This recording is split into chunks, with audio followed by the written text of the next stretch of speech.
നമസ്കാരം. ഏക സിവിൽ കോഡിനായുള്ള വിദഗ്ധ സമിതി റിപ്പോർട്ട് അംഗീകരിച്ചിരിക്കുകയാണ് ഉത്തരാഖണ്ഡ് സർക്കാർ. നാളെ ഏക സിവിൽ കോഡ് നിയമസഭയിൽ അവതരിപ്പിക്കുന്നതിന് തൊട്ട് മുന്നോടിയായാണ് ഉത്തരാഖണ്ഡ് സർക്കാരിന്റെ ഭാഗത്തു നിന്നും നിർണായക നീക്കമുണ്ടായിരിക്കുന്നത്. ഇന്ന് ചേർന്ന മന്ത്രിസഭാ യോഗമാണ് ഈ വിദഗ്ധ സമിതി നൽകിയ റിപ്പോർട്ടിന് അംഗീകാരം നൽകിയിരിക്കുന്നത്. സുപ്രീം കോടതി മുൻ ജഡ്ജായ രഞ്ജന പ്രകാശ് ദേശായിയുടെ നേതൃത്വത്തിലുള്ള 5-അംഗ സമിതിയാണ് ഏക സിവിൽ കോഡിനെ കുറിച്ചുള്ള റിപ്പോർട്ട് തയ്യാറാക്കിയത്. ഉത്തരാഖണ്ഡിൽ ഏക സിവിൽ കോഡ് നടപ്പിലാക്കും എന്നത് 2022 അവരുടെ പ്രകടന പത്രികയിലുള്ള പ്രധാനപ്പെട്ട വാഗ്ദാനങ്ങളിലൊന്നായിരുന്നു.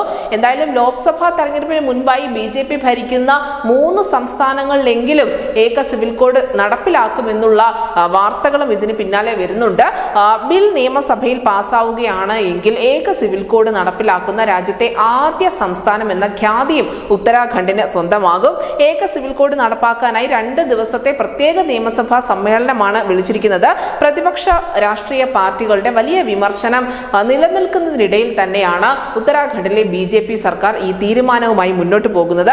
അയോധ്യയിലെ രാമക്ഷേത്രം ജമ്മു കാശ്മീരിന്റെ പ്രത്യേക പദവി റദ്ദാക്കൽ, ഏറ്റവും ഒടുവിലായി ഇതാ ഏകീകൃത സിവിൽ കോഡും BJP പറഞ്ഞതെല്ലാം നടപ്പിലാക്കുകയാണ്. ന്യൂസ് ഡെസ്ക് ന്യൂസിന്റെ മലയാളം.